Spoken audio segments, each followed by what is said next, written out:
I think why inflation is such a difficult thing to get our head around is because there are so many different facets to it. There are so many different moving parts.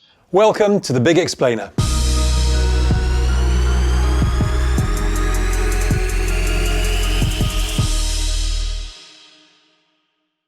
Inflation is one of the most controversial topics within economics, but it's very difficult to pigeonhole something that impacts different people in different ways. Even a simple calculation of inflation, such as CPI, is fraught with controversy. Inflation, however, still needs to have a standardized definition.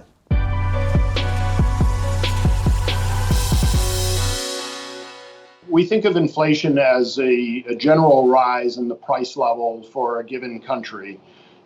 We measure that using an index. The most popular one is the Consumer Price Index. Most countries have a CPI. In the United States, we also use something called the Personal Consumption Expenditures Index.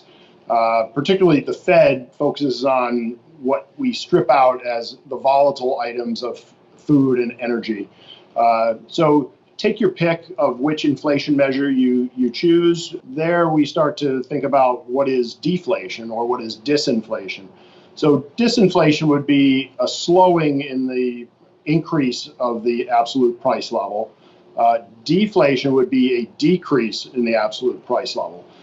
Inflation, disinflation, deflation all have implications for investors, for central banks, for treasuries. As well as inflation, deflation and disinflation, we also hear about hyperinflation, which is inflation that's run wild, such as we recently saw in Venezuela. Stagflation is where economic growth stalls whilst prices rise, which we saw in the 1970s.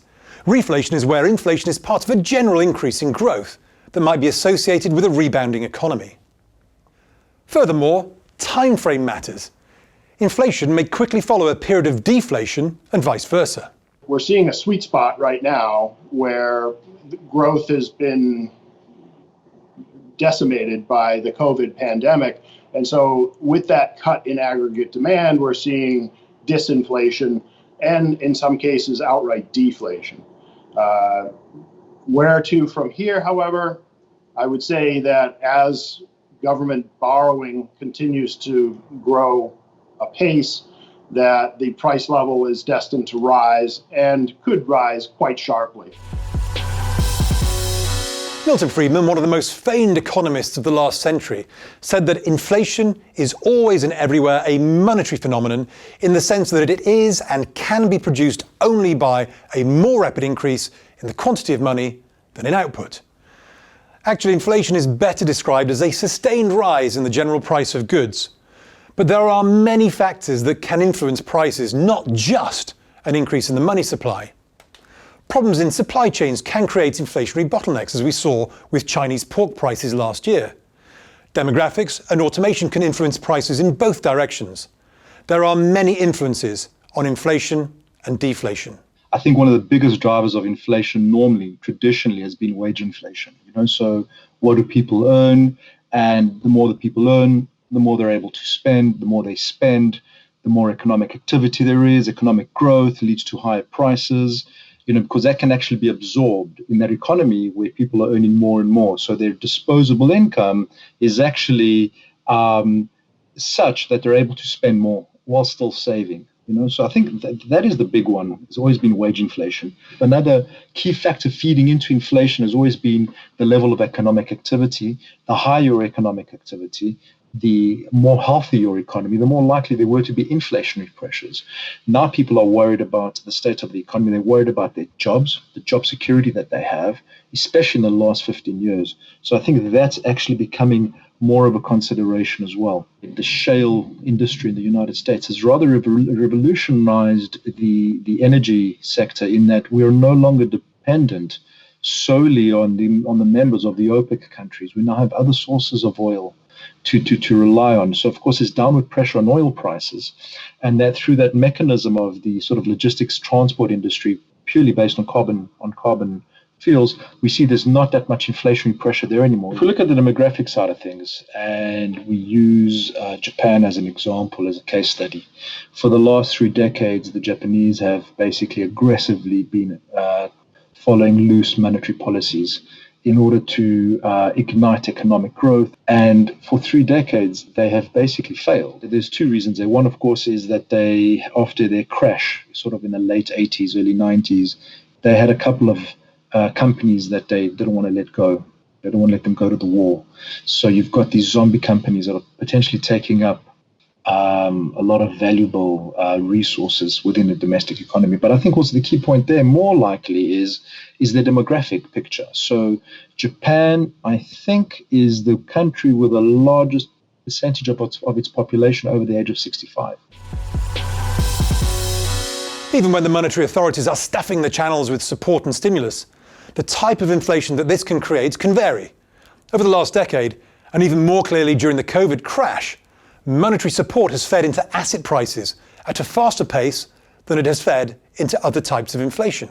All that money that's being pumped out by the central banks doesn't make its way down through to the real economy, but that money has to go somewhere. So it finds itself going through to the financial market. So you will see asset inflation take place in stocks, bonds, futures and options. Certainly you'll see it there. I think then leading on from there, I've just mentioned the financial inflation, the asset inflation that can take place. Commodities obviously is a big one. So you will find that money goes into commodities and that you will see prices become more expensive there. One of the reasons why, despite the poor outlook for companies, that stock prices or stock valuations continue to rise, because there is no alternative. We call it TINA. There is no alternative. And others will say just buy the dip. Bond prices are at record highs. Stock prices are at record highs. Gold is near a record high. So the more that countries are borrowing, the more that investors are putting into that market, those prices continue to rise. I don't think that's a sustainable model. Money printing should also be inflationary because of the dilution of the domestic currency, making imports more expensive by weakening exchange rates. When you have a loose monetary policy, you find that those countries where they've got near zero interest rates, there is a price pressure down on their currency, on the exchange rate of the currency. So they find that maybe the purchasing power of their currency isn't what it once used to be. A good example, for those of us in the United Kingdom, is we have seen a series of shocks over the last couple of years on the pound exchange rate, and we know that actually has made certain items more expensive. But if every country is printing money to devalue their own currency, then no one's currency will fall. During the last 2 or 3 years, FX volatility has generally remained subdued, while central banks have missed their inflation targets and asset prices have soared. Technological advances have also had an impact, which should be deflationary.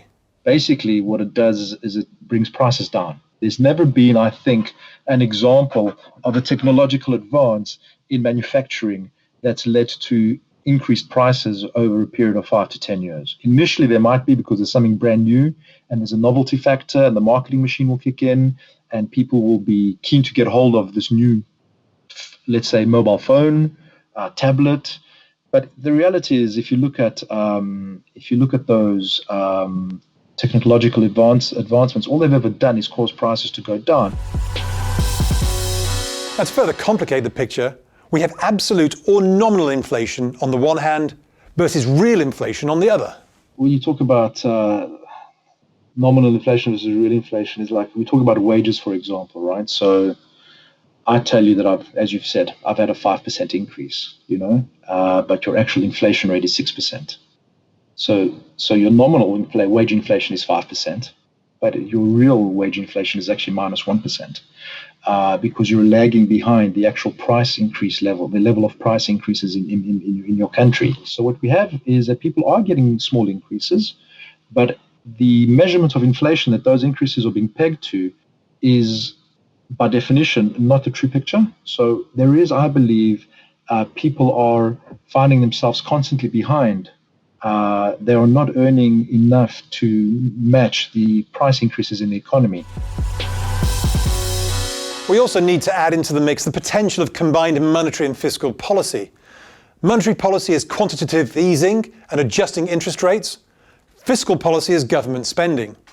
Over the last few months, monetary policy on its own has created specific areas of inflation, but it has failed to lift inflation in its broadest measure. For all of the money that's been pumped into the economy by the by QE programs across the world, most of it doesn't get to the real economy in the first place. So, people are unlikely to change their spending patterns, which might lead to that sort of across-the-board price increase that you need for proper inflationary pressures to come up. Now, however, we have the prospect of modern monetary theory, which combines the potential for unlimited government spending with unconstrained central bank buying of government debt. If this is effectively infinite in potential, then future inflation risks do rise sharply. Currently, investors are not concerned with hyperinflation, but they are trying to hedge for a pickup in generally rising prices. Investors are seeking hedges, in some cases in the form of precious metals, which would be a traditional hedge, gold, silver, platinum. But they're also seeking inflation compensation through the US and the UK in particular have Treasury inflation-protected securities or linked bonds, inflation-linked bonds. And so there's been quite a bit of investment recently in these linkers. You call them in the UK, or in the US we call them TIPS. So investors are seeking compensation for the risk of inflation, and we're seeing a tremendous amount of demand for those securities right now.